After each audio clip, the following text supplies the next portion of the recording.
Sehari setelah kecelakaan dari sepeda motor, kondisi kesehatan Irvanto, pemuda berumur 23 tahun mulai membaik. Irvanto yang mengalami banyak luka di wajah dan tangan hanya dirawat di rumahnya di Desa Aji Jaya, Kecamatan Simpang, Pematang, Mesuji. Orang tuanya mengatakan mereka tidak memiliki biaya untuk merawat putranya di rumah sakit. Di ujung kampung. Irvanto sempat kritis setelah jatuh dari motor akibat tubuhnya tersangkut kabel listrik PLN yang menjuntai rendah yang melintang di tengah jalan pada Sabtu malam. Irvanto tidak melihat kabel tersebut karena gelap. Sedangkan penyebab kabel menjuntai karena tiang bambu penyangga roboh tertimpa pohon.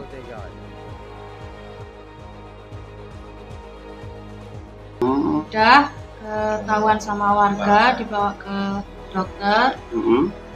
Kenapa Bu nggak langsung dirawat aja di rumah sakit? Ya satu karena biaya dan dokternya bilang katanya bisa dirawat jalan. Ya, saya mohon karena ini kan menyangkut nyawa juga ya Mas. Apalagi kelihatan itu lehernya kayak gitu kan. Ya mohon pengertiannya yang punya kabel itu bertanggung jawab gitu Mas. Para saksi, korban ini dari arah Adijaya itu menuju ke Mekarsari. Dengan perjalanan antara batas Bengkok itu ada kabel yang melintas karena memang kabel tersebut tidak ada tiang di situ. Disantolkan ke pohon ya, mungkin tertiup angin yang melintas ini hingga kendor. Nah, korban tersebut ini karena memang satu tidak penerangan, jadi tersantol di kabel tersebut. Artinya kabel itu apa terlalu rendah? Bagaimana sih? Bukan terlalu rendah lagi, karena kabel itu kurang lebih sekitar 1,5 meter dari badan jalan. Artinya memang kendor, terjatuh kabel itu. Kabel itu terjatuh ya. Orang tua korban berharap PLN sebagai pemasang kabel yang menjuntai tersebut membantu biaya pengobatan putranya. Mustaki melaporkan dari Mesuji.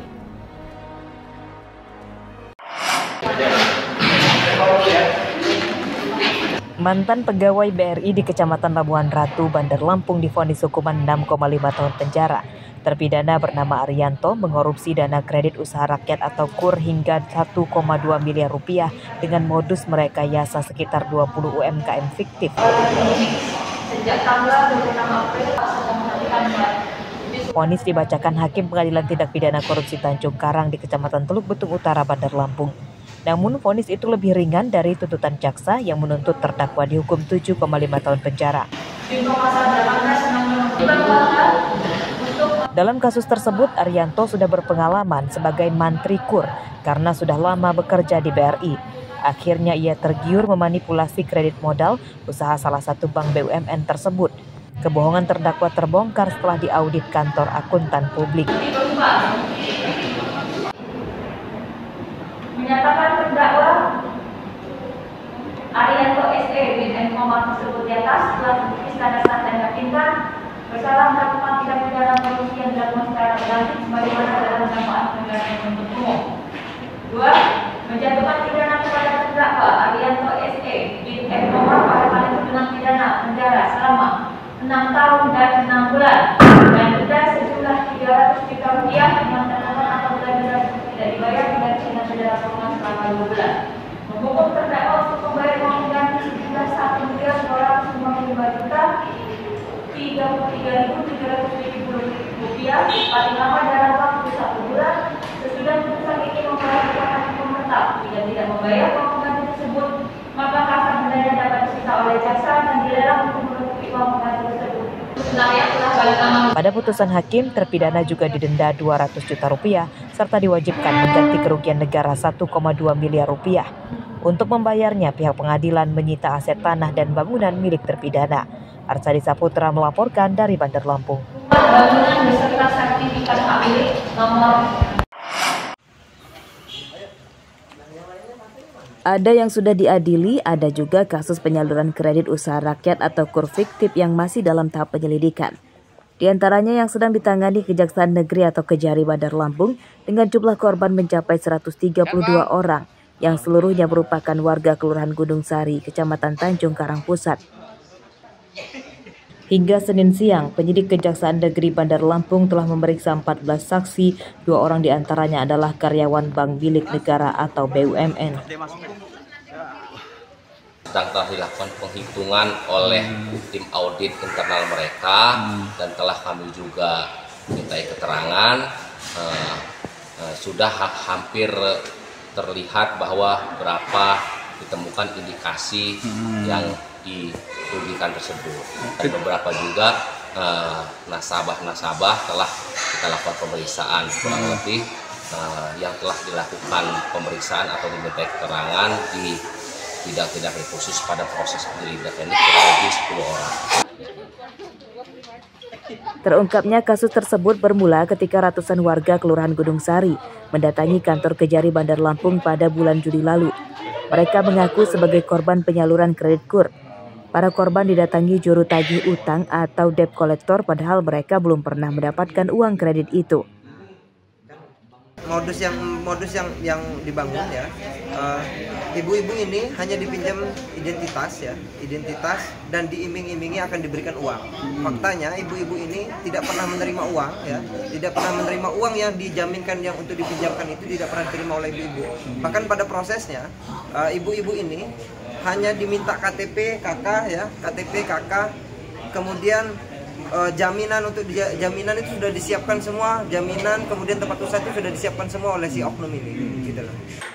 Para korban menduga kejahatan kredit fiktif tersebut melibatkan oknum pegawai bank karena mereka tidak pernah disurvei, namun rupanya kreditnya bisa cair sehingga timbul tagihan. Para korban mendesak Kejari mengusut kasus tersebut secara tuntas dan menangkap pelakunya. Arsadi Saputra melaporkan dari Bandar Lampung.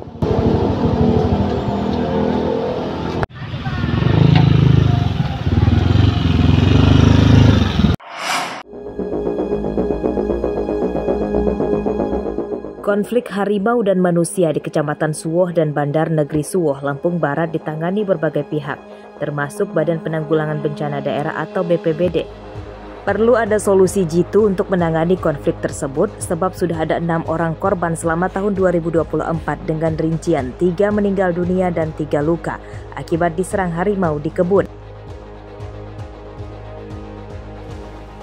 Menurut BPBD, peristiwa tersebut diduga akibat semakin menyempitnya habitat harimau Sumatera dampak maraknya alih fungsi lahan. Warga juga diimbau untuk sementara membatasi aktivitasnya di kebun yang berbatasan dengan habitat harimau Sumatera di Hutan Taman Nasional Bukit Barisan Selatan atau TNBBS.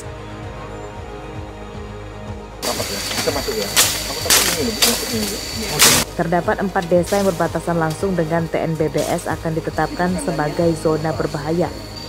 Kedepannya harus ada program khusus untuk menjaga kelestarian hutan, satwa, dan keselamatan warga.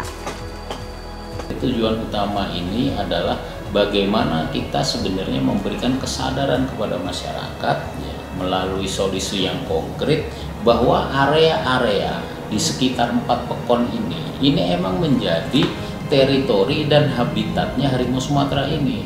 Harapannya sih kepada pemerintah pusat ya, utamanya pemangku kepentingan ya yang punya kewenangan di wilayah hutan dan Taman Nasional Bukit Barisan Selatan itu ada upaya-upaya konkret untuk mengintervensi baik itu berupa kegiatan dan program khususnya di kawasan Kecamatan Suwoh dan BNS, himbauan kepada masyarakat ya Sukamarga, Antartai dan Tembelang, tolong artinya jangan abai dengan kondisi yang ada, dengan kondisi ke wilayah yang ada.